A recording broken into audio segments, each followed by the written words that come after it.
Planet Coaster is all about the individual. That little person is incredibly important. Yeah, every little guy has a little bit of money in their pocket, and what you're doing is ultimately designing a very twisted, exciting, terrifying machine, which is designed to get the money out of them. You know, they're only there for a very short amount of time, and you want them to leave with far less money than they arrived with, preferably none. But that you want them all to be happy, so more and more people come into the park. The crowd reacts as a group, but they're driven by the individual need and the individual response to things in the park. The basic goal was to have crowds that were more believable.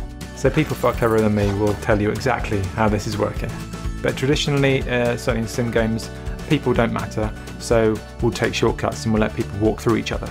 You know, and it looks ridiculous. You stop believing in people. So we've designed a new kind of algorithm. It's more like a fluid simulation. You know, it's dynamic. So it's like, imagine two sets of particles trying to go in different directions. When they meet, they form into lanes, and then they move past each other and potentially form mini vortices. And that means that you're planning the route for everyone at the same time and not planning each person's route individually. But because we're tracking the individual and those little people matter, and we want a really detailed super simulation, they avoid each other, right? So not only do people want to take the shortest possible route through a park so they're not getting tired, right? It'll actually look like a real fluid system. To be honest, it started with quite a simple idea, but the more we thought about what that meant for the other areas of the simulation, the more kind of ideas came out of it, and the more sort of depth it seemed to add to the park management gameplay. Yeah, I think we're playing around with congestion animations right now, and that's looking quite promising. People bunch up, they can't get around each other, they look a bit frustrated, they're trying to sort of peek around people's heads, and then trying to look for other things at the same time, and it's that sort of layers of complexity that are making the park feel quite rich. The audio team have had a real challenge on their hands with the crowd system, because you can't hear thousands of guests at one time, and not in any kind of intelligible way, not in a way that you can make sense of. Normally we put a sound on every little thing in the world and it makes a sound and it works really well. But with 2,000 people in a crowd, or even 20,000 people in a crowd, that's the numbers we're looking at, is you're just going to be drowning in sounds. There's going to be no other sound than a lot of people talking.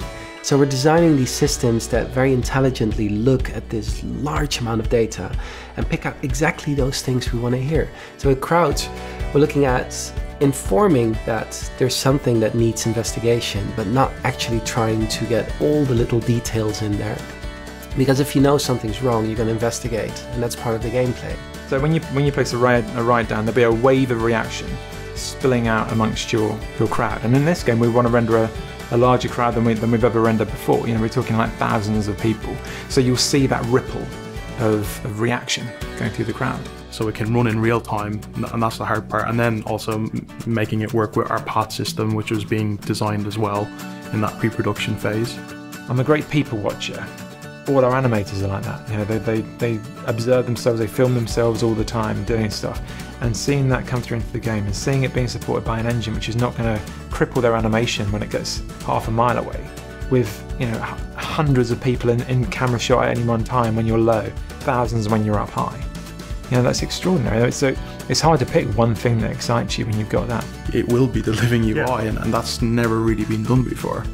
We built beautiful rides, and you look at them in a viewer and it's just wonderful. You know, the light playing over the surface. As soon as you put the crowd on any one of those seats, suddenly that ride has personality, because they either look terrified because it's a nightmare ride, you know, it's a really intense ride, or they look pleased, and there's little kids being all happy, you know. It's the crowd bring everything you have to life, because they're the reason why you build it in the first place.